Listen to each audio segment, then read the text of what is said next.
Okay. Yes, hello again. This is your host again, Mr. Joseph Kashundi Andreas for the Namdins Entertainment YouTube channel, for Namdins Investments CC, for the project that we've been talking about. Okay, this is video number 2, training video number 2, all right? The first one, of course, I put in a lot of other things. I spoke about so many other things that I was not actually supposed to speak about because because of the introduction, because it's going on YouTube, I needed to say those things so that it can help us all to have it on record so that other people can benefit from it and they don't make the same mistakes like others, okay? So, in video number 2 now, that I'm recording right now for you, I just want to talk about how to make people like you, okay? How do you make people like you? You know, if people like you, right, from the start, from the word go, when you meet a new person and you want to introduce them to this watch thing that we are talking about, and for them to get to get a chance to win a Honda Fit, right? When that happens, at the beginning, if this person likes you, it's easier for you to get them to agree with you on things that you are trying to introduce to them, all right? So, what is the first thing that you need to do? Number 1, you need to make sure that you are polite. Be polite with people, please. I don't know if I should write down some of these things, right?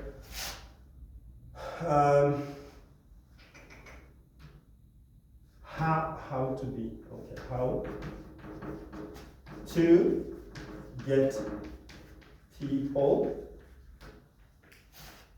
to like you. These things will just take time, man. Because when you start writing down, number 1, be polite. Be polite. Why is it important to be polite? People don't want to work with people who have attitude. You can't say, oh, okay, if you don't want, then you won't get a chance to win to get the watch, or you will not get a chance to win the car.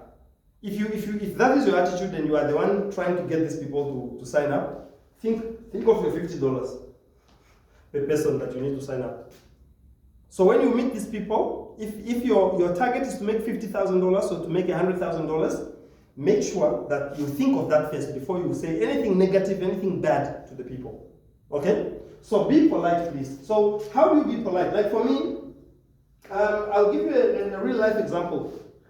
For me, usually wherever I go, people will not have a problem with me. Except, of course, I've seen some people where I go to and then they say, oh, this guy thinks he's successful, you know. You know, when they hear a story, but if I go there and I'm just quiet, I'm just in the audience quiet, nobody knows who I am, they don't have a problem. When I speak to them nicely and politely, they will be fine. But as soon as they hear, some people they have a problem with people who are successful. You know, somebody will have a problem with you because you want to make $100,000, you want to make $50,000 from this project. Somebody will just have a problem with you because of that. You know how the jealousy type are. The jealous type of people are, right? And things like that. But you see, if you are being polite, you will attract the same thing that you are giving out. Whatever you are giving out is the same thing you are attracting to yourself. So if you are being polite, people will also be polite to you. And when they are being polite to you, you will not have a problem with people. Now for me, when I walk into, I remember the other time I walked into a particular school. I was looking for a school for my child, right? Because my child is like going to Vintuk High or something. He wants to go to Vintuk High. So I needed to go to Vintuk High to apply for school. There's a security guard at the gate.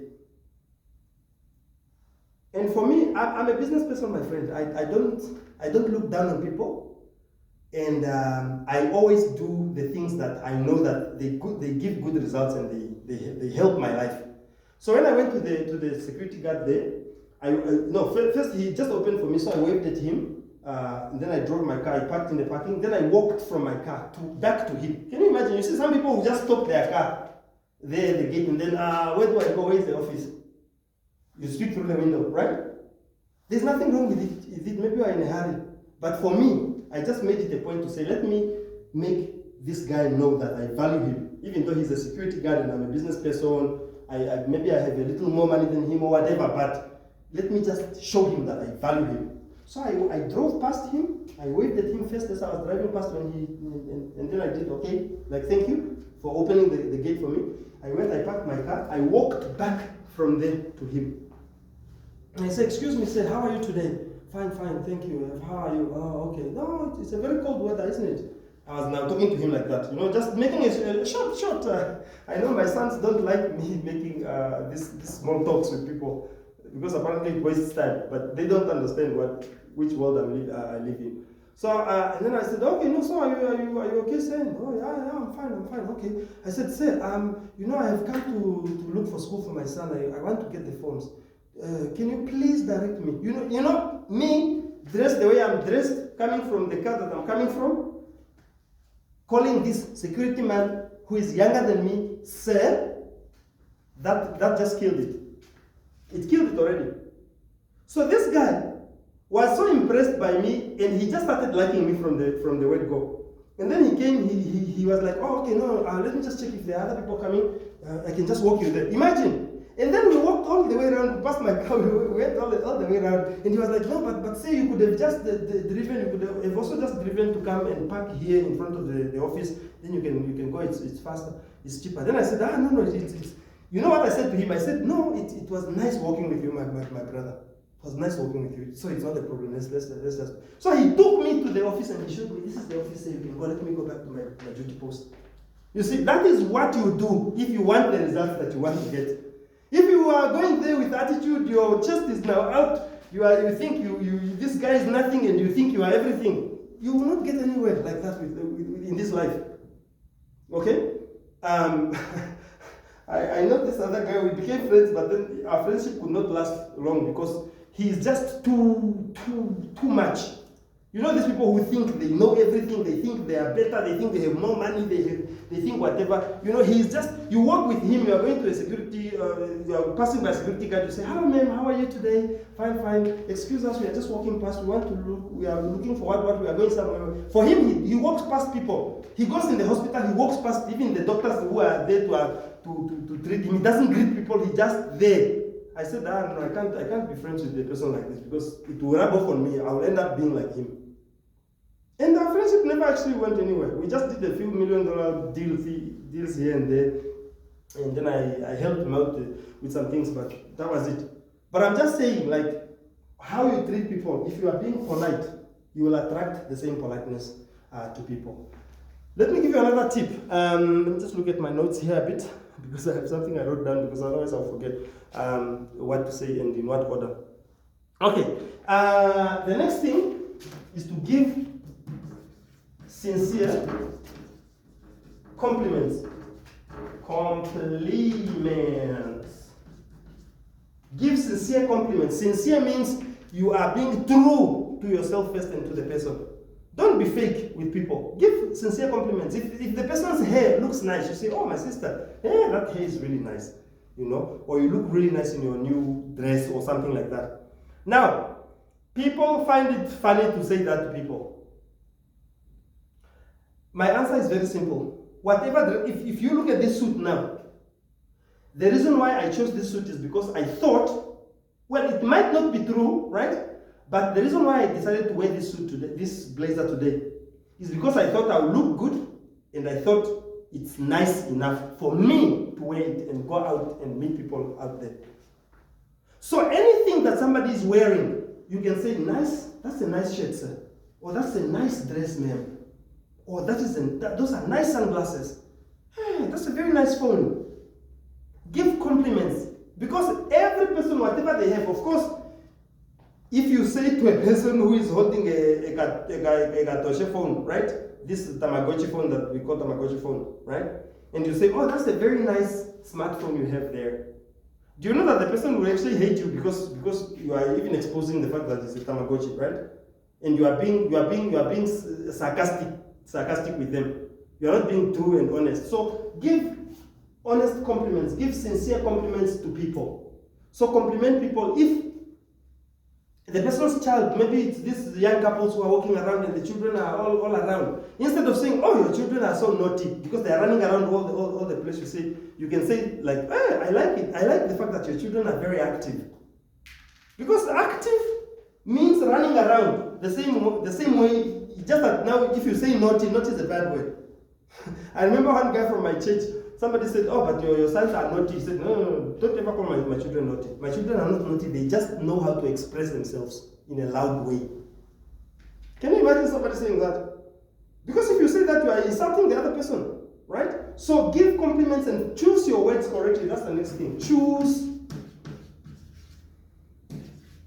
words carefully. Yeah, choose your words carefully. So don't just say anything because you feel it, your mind feels like you want to say that, or your heart feels like you want to say this, then you just go ahead and say it. No, you will not be smart that way. Being business smart means you need to know how to say things, at what time to say things, and how to say them. You need to know what to say. It's one thing to know what to say, but how you say what you are saying. You know, if you say somebody's child is naughty, you are saying the truth, because that child is walking around and is pulling things and is destroying things and is, you know, the child is naughty, yes.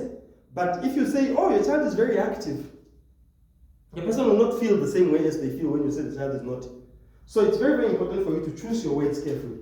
So know what to say to people. So like now we are talking of a Manchester United watch that's worth 250,000 that you are going to be marketing for people to sign up for, and the Honda Fit worth $65,000. Talk about those things. Ask the person to imagine, to say, imagine if you had one of the newer models of the Honda Fit today that's worth 65,000. Imagine you had that car and it's yours. You just got it, like you didn't have to buy it, you didn't have to spend money, you just got it. You won it in a competition. What would you do with a car like that? Start those questions first. Ask those questions to the people that you want to sign up. Then you will hear people say, no, if I get it, I'll just make a taxi, my friend. I will not even drive it because, no, this poverty, no, I don't want. I'll just make it a taxi. Then I'll make my money. Every month I'll make my money. You know, or I will drive it myself as a taxi driver myself, driving for myself. And then, you know, I hear people are making 13,000 from a taxi per month. So that 13,000 will be my money. And imagine, 13,000, you can only do that for 6 months. And you already have nearly 100,000. Yeah, you have over $80,000 for 6 months of doing driving that car, that Honda Fit. Okay, so those are some of the things, like you just need to make sure that you are serious. So anything that somebody is wearing, it's nice to them. That's why they picked it. That's why they are wearing that wherever you find them. Somebody will not go in the house, and a normal person with a brain that works, they will not go in the cupboard and then they choose the worst outfit to wear and go to town. Whatever a person is wearing is good. So if you say, oh, that's a nice shirt, sir, I really like the pattern of your shirt. You see like how my shirt is. You can say you like the pattern of my shirt, or you say the suit is nice, no, you like the fact that it has whatever, you know. Or no, I just like the material. The material of that suit, that blazer is very good. The person will start liking you because you are giving sincere compliments, okay? Let me just check, okay? Yes, so it's important for us to make people like us. So if you are being polite, you are good. If you are giving sincere compliments, it's a good thing. People will like you instantly. You choose your words carefully, instantly. Yeah, so the other thing is relate to people, okay? Relate to people. Sometimes you will meet people and somebody has just lost a cousin, or they just lost a father or a mother. You can't start talking business there anymore. You can't talk business there anymore. Be there for that person, you know, in their time of need, because you after the funeral, the person can still sign up. Remember, we have 7 months for this whole project to run. So if you come to a person, you call a person and they say, no, I'm at the funeral. You say, oh, no, I'm very sorry, my brother, but then we can talk later. I'm very, very sorry, but and my condolences, please. My condolences, please. Give your condolences to the person. If they say, I'm at the funeral, I can't talk now. Yeah? You give your condolences, and then next time, maybe in the evening, later on, if you know, okay, the funeral, you call the person in the... Now that goes to the next topic about how to follow up, and follow up properly on people, because you speak to somebody and they say they are at the funeral. That was at 11 o'clock in the morning, right? Then come 5 o'clock or 6 p.m., you send them a text to say, oh, my brother, I'm the same one who called you at 11 today when you said you were at the funeral. Is everything all right? You know, just ask. Because look, it doesn't make you a fake person to ask a person if everything is all right. You know, it just makes the other person even think, oh, this guy, why is he, you know, so he's maybe a good person. Eh? And remember, people are attracted to good people. If you are good to people, people will want to just come around you. People will want to be with you all the time. They would want to hear from you. They would just want to have some sort of communication with you because you are a good person, because you are showing them that you are a good person. I mean, who wants to be next to a person who doesn't care, who is insensitive? I tell you my mother has died, you just say bye. You don't even say your condolences or to say, oh no, I'm sorry to hear about your mom. I also, like for me, that's what I do. I remember the other time I was talking, when I was teaching in school, we had the parents' day, and then this other parent came in. She's I think 3 years younger than me. So she came in and she was like, oh, my husband, really, we are going through a tough time, and you should. Because I think when we were talking, I mentioned something about God, and then she asked whether I'm a born again Christian, and I said, yeah, I'm born again. And she was like, oh, okay. How do you? Oh yeah, no, we just continue talking, and then I was like, oh, so is everything okay? Imagine I'm just a school teacher, and I would ask a person if everything is fine. Say, everything is okay, but we are going through a tough time. So she just opened up to me like that. We met for the first time. In fact, I can't even remember what her name is today. Maybe I should have asked for her name and maybe call her back again another time to find out how she's doing and things like that. But I never did that. But I'm just saying, this person ended up opening up to me. They said, no, my husband ran over we had twins, and then he ran over one of our children, and the child died. So now even our relationship is not the same. Things like that. You see? So I was like, oh no, I'm very sorry, but that must be a very, very tough thing to go through. Yeah, and she was, oh yeah, no, it's very, very tough. I mean, I'm even the stronger one. My husband is not strong enough and everything. And I was like, okay, so did you guys even try to go for counseling or anything? Say, no, we tried those things, but it's just heavy on my husband, really, and our relationship is not even the same anymore because I think he's blaming himself and things like that. So she was telling me all these things, and I was like, okay. And then I said, okay, I mean, for me, I also had a daughter whom I lost a few years ago, right? She would have been 21, actually, by the way, this my daughter. Her name was supposed to be Ashley. Was Ashley. And she died at birth, And then I said, okay, no, I also had a daughter, and I lost my daughter like that, and it took me long to get over it, So I was now relating to her, when I say relate to people. If you have gone through a certain experience that somebody's going through, relate to them. Let them show them that you know how it feels. And then I was talking to her, and she was like, oh no, so how did you go over it? I said, well, the first thing I did was, I spent many, many years blaming myself for not being there, maybe for not doing enough, for all these things, because when you are a person who has a heart, you will start thinking, oh, maybe I was supposed to do this, I didn't do it. Maybe I was supposed to take this child away, or I was supposed to do the what, and things like that. And look, things happen for different reasons. So then I said, no, for me, I never really got over it, but when I gave my life to Christ, that's when I, number one, forgave myself for all these things. Number two, I started praying more. And then I started looking forward to a better future where I can get other children who can come when I get married, and then I get my children. It's fine. That's how I got over the whole thing. It was just the power of Jesus.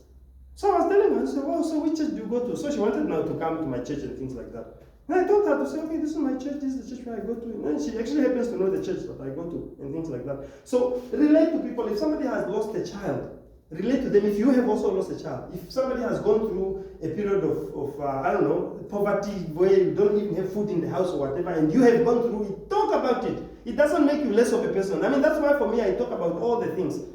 My life is an open book. I don't have things that are hidden or whatever. I just talk about things, except for certain things. If it involves another person who might take offense if I share it on YouTube, for example, it's my life. But because it involves another person, if I share it on YouTube, maybe it might be a problem for that person. But for me, I don't have anything to say I'm hiding whatever. No. What do I have to hide? I talk about my life. I talk about the things I've done in the past, the mistakes I made, and all these things. And it makes me a better person. I believe that it makes me a better person. So relate to people.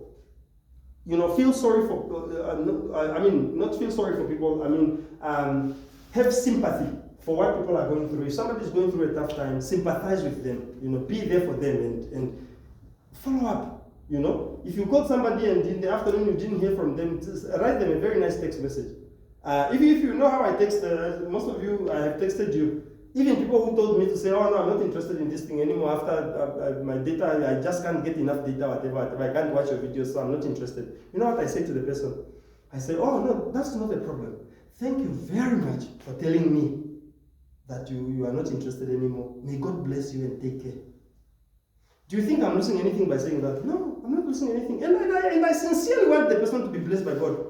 I don't know how they will get blessed because they are missing out $50,000 and the $100,000 of this project by not doing it, but God can still bless them in other ways. So that's not my job. My job is just to make sure that even when I'm ending a relationship of sorts with a person, we can still be talking. We can still be talking. Not this thing where you had 10 girlfriends in the past, but all of them, the way you broke up such a bad way that you can't even talk. Even if you meet in the street, you can't talk, you can't say hi, you can't, you know how miserable that life is if you are like that. It's not a good thing, you know. People even after divorce, they can become friends. You don't have to sleep together or whatever, but you can just be friends. People who can still call each other and find out. Because, I mean, if this person was in your life, why would you not just care at all? I mean, these girls that were my girlfriends in the past when I was single, and I never got to marry them or whatever, I still care for them. They still have a special place in my heart. It's just not the same way like my wife, but I mean, I still care. I still want the person to be successful. I still want them to be blessed by God. I still want them to live a good life. I don't want them to get sick or die or whatever. I don't wish them those things. You know, so it just makes you a better person when you are like that. So that's why even on social media, a lot of people who texted me, some of them were swearing at me. Today I remember I received a message from one lady from Gatima who was swearing at me. The first time she received my message, because I texted her first most to say, no, I have a company that's looking for people for jobs, go in the community, blah, blah, blah. And she was like, these are scams, man. Just go away, you are a scammer, you go to hell, you know, you are a devil, you are stealing money from people. I'm like, did I say anything in the message that I'm going to get money from people? Or I said I have a job that I'm offering somebody to pay them $50,000 if they take it up. Yeah? But you see, I don't have time to argue with people also to try and convince them of things. If you say that, I will just say, oh, okay, my sister, I'm sorry, but hopefully one day you will see me on TV or you hear me on the radio talking about the same project that you are saying it's a scam. But it's okay, no problem. And then we go our own ways. So I haven't sworn at the person. So hopefully, even tomorrow, if I'm bored, sometimes when I'm bored, I just go through my messages because there's a code that when I save, not messages, but my text messages, the way I save people's names and numbers, for certain people, like people who swore at me about this, I save their numbers, but I save them with a certain code. So that code, I know that, okay, if I go, I just go there. Sometimes when I'm bored, I don't have anything to do. Maybe I'm in a bank waiting for people to call me to go to the till and deposit money or whatever. When I'm bored and I don't have anything of good, something that's good for me to do, I would even scroll there and just go there and just say, hi who? I'll just greet, hi, I'm just greeting you today, how are you? Are you still fine? Okay. They'll send you the message. And somebody would actually reply and say, why are you greeting me? Do you know me? Why don't you greet your mother? I remember one person was saying, no, go and give this job to your mother. Go and give it to your relatives. Are you telling me that all your relatives are rich? They don't need jobs. Go and employ your relatives. Don't inbox me. Don't come in my inbox. Things like that. People will say things like that, but for me, I just say, no, I'm sorry if I've offended you, but I was just trying to greet you. I'm sorry, I will not do it again. It's all good. And then we end it there. I don't have to lose anything. Now remember, if you are doing something negative, if you are speaking negative, if you are thinking negative, you are using more energy and more brain cells than when you are thinking of positive things and good things for your life. So brain cells means every time you are losing more brain cells. As you are losing more brain cells, you are getting older and you are getting more forgetful and your brain will not be working the same way. You are actually, let's say in layman's terms, you are actually becoming less and less clever as you age. Okay? So the more negative things you are concentrating on, I've seen people who, somebody met somebody who swore at them. And then they talk about that the whole week. The whole week they're talking, this guy swore at me. This guy swore at me when you feel, like the other day somebody swore. For me, I don't have time for those things because my mind is occupied with good things. I want to think about my future. I want to think about this project. Like now, as I'm here like this, you can see how excited I am. I'm just thinking of this project because I'm thinking, if God can just make this thing like a miracle thing, and then by the 7th month, we have maybe 1,000 people who have made $100,000. 1,000 Namibians who have made $100,000 from this project. I'll be very happy. Why? Because I know that I've contributed to somebody's well-being. Now, am I a bad person by wanting other people to succeed or wanting other people to come out of poverty? I was also in poverty myself. My family, we were so poor. You have no idea. If I start telling you my history, you will even feel pity for me. Because for us in our village, we were so poor that the other poor people in my village used to call us poor. Imagine they are also poor, but they say, those poor people. The Andreas family, the Jose family, whatever. Can you imagine? I'm talking of poverty where you go to school without shoes. You just walk on barefoot until you are maybe 10 years old or whatever. I'm talking of poverty where you eat mahangu for everything. Oshikundu is made from mahangu, that's all you drink. If it's finished, there's no sugar to put sugar in oshikundu. That's the kind of poverty I'm talking about from where I'm from. So that's why I know and I understand. That's why when people are telling me they don't have data, but you see, most of this poverty, the poverty for today also is you are limiting yourself. So if you don't want to apply your mind and think, you are concentrating on the problem instead of saying, what is the solution? Instead of saying, okay, now I know the problem. My problem is that I don't have data for me to download the videos on the YouTube channel, right? Or to go on the YouTube channel and watch a video there. What is the solution? The problem is here, yes, I can see it, but what is the solution? What can I do? What else can I do? Ask yourself that question. Every time I ask myself that question, God always gives me what? Solutions. He will say, oh, okay, no, call a friend. Call a friend. I remember just 3 days ago, I'm doing my research, right? For my master's degree at IUM. And then I made the quotation because I need to do some lab work. And to do 20 samples, I need to pay 30,000 Namibian dollars. 20 samples. To be analyzed in the lab, I need to pay 30,000 Namibian dollars. You know what I did? I said, okay, this is the problem. I mean, I can pay the money, right? But I just don't want to pay 30,000. Isn't there another way? So first, I wrote an email again to the chief of that place where I'm supposed to do the research. I'm still waiting up today. She hasn't replied up today. So today I tried to call her. She didn't pick up. I called her like 3 or 4 times, but she didn't pick up. I sent her a text message to say, okay, when can I call you? I want to talk to you. And I sent her the message. I'm still waiting.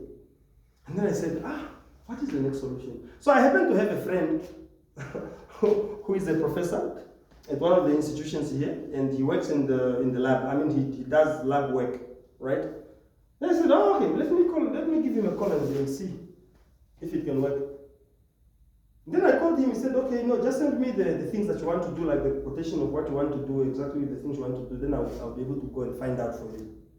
You see, that's if I was just thinking, $30,000 is a lot of money, whatever, I would not go anywhere. But this one, I'm still there. So if I find out that he can help me with a few samples, I can say, okay, can I just do 10 samples here and pay 15,000? Right? And then the other 10 I can do them free of charge with my friend. What if my friend has another friend who is, maybe this one is at NAST, he has another friend at IUM who has a lab, who is working in the lab there, or another one at UNAM, or another one at Pathcare even. Okay? What if he has another friend, or somebody, a colleague of his, or somebody that they did school together somewhere who also has access to another lab? Then I will end up saying, okay, can I just do 5 samples here and pay 5,000? And then the 10 will be done here, so that's 15. And then the 5 will be done by another. You see, that's how you think of solutions. So if you don't concentrate on the problem, God will open your mind and He will give you ideas. He will deposit ideas in your mind for you to be able to say, okay, maybe I can find a solution here. So these are just some of the things that I wanted to talk to you about. So think in terms of finding solutions. Don't concentrate on the problem. Do not concentrate on the problem. Think about finding solutions. So the topic was, again, how to get people to like you. So people like people who are polite. If you are polite to people, you'll be able to be liked. Okay? If you give sincere compliments to people, give compliments whatever. If the person is driving a car, you can say, like I met, I remember meeting one guy driving, you know, this Nissan what are they called? V6. We used to call them Nissan V6, but I think it's a one tonner, right? A Nissan 1 ton, right? And it used to be a V6 those days. Now, when I was growing up, I have always loved that car. I loved that car, my friend. A 3-liter V6 Nissan Bucky, no? Single cab. So I remember having, every time I see it, I just admire it. I will even stop walking and just look at it as it drives past until it goes. And guess what? In 1992, when my father retired from Oranienburg, guess what he bought? I didn't talk to him. I mean, I was in grade 9, so you wouldn't tell your father to say buy Nissan 1 tonner, V6, 3-liter V6. No, you wouldn't. My father ended up bringing that car, and right now today I believe that it was my thinking, and the fact that I kept it positive to say one day I will drive that car, one day I will own that car, and then I learned how to drive. You know, that's the way I even learned how to drive. Then I started driving my father's 1 tonner. Now I would go to town, they would send me to go buy bread or whatever from the village, from the village to Capital and things like that. So, the positive thoughts, Even today when I see that car I still like it, So if you see somebody driving that car, you can say, that used to be my dream car, man. That used to be my dream car. That used to be my dream car, my friend. That's a good vehicle. That one, you talk like that to the person. They will like you instantly, because if you like the car I'm driving, I'm likely to like you. Other people will say, you're shkorokoros or whatever. For me, when I see an old car, a person driving an old car, like those cars, in English they call them jalopies. A jalopy is like a relic car, like those cars that we call them classics now, right? I said, hey, my brother, that's a wonderful vehicle, man. That's a classic, isn't it? So which year was it made? No, 1964, 1975. They say things like that. I said, I wish I could drive something like that, man. I like classics. And then it's true, I like classics. I happen to like classics, right? Just like if I see somebody with a Manchester United t-shirt, first thing I would just say, my brother, high five, man. That's the team, He gives me a high five. We start talking. Last match, man, we got beaten by Arsenal. We got beaten by whatever. But we beat Bayern Munich, we beat them 1-0. Just last Saturday, whatever. Manchester United, because I'm a Manchester United fan. We start with talking like that. We are already at the same level in terms of the way we think, because we like the same club. You think if I were to tell that guy to say there is a watch that's worth 250,000, and it's a Manchester United watch? Have you ever heard of something like that? It's a limited edition. There are only 100 of them made. That's a conversation. I will sign up that guy. I will sign him up. Why? Because, relate to people. Choose your words carefully. So don't say bad words that hurt people. Say good words to people, because it's helpful. It will help you in the future. Even if it doesn't help you today, in the future it will still help you. Okay? So, that concludes this video about how to get people to like you. I have a lot of things that I can share with you guys, but sometimes the time is just not enough. Okay, but so watch these videos, download them, save them offline, please, and then be able to watch them any other time. Even if you are in bed and you are sleeping and you wake up and you can't sleep anymore, you went to the toilet, you come back, you can't sleep anymore. Open the video, is already there. You don't need data. You can just go to it and watch it on YouTube while your phone is offline. Okay, so that's what I'm trying to get people to do. All right, so I will catch you on the next video. May God bless you. May God be with you. May He give you wisdom. May He protect you. May the precious blood of Jesus cover all of you who are watching this video. And just, give your lives to Christ. Give your lives to Christ and say, Jesus, come into my life, and I will be able to call myself a child of God. Okay?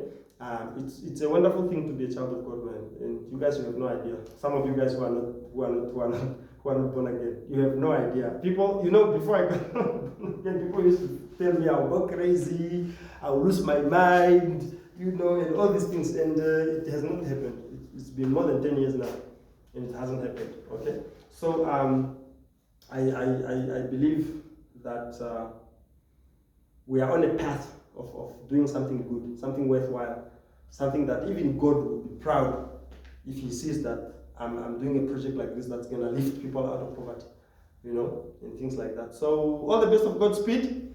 Take care then. Bye-bye.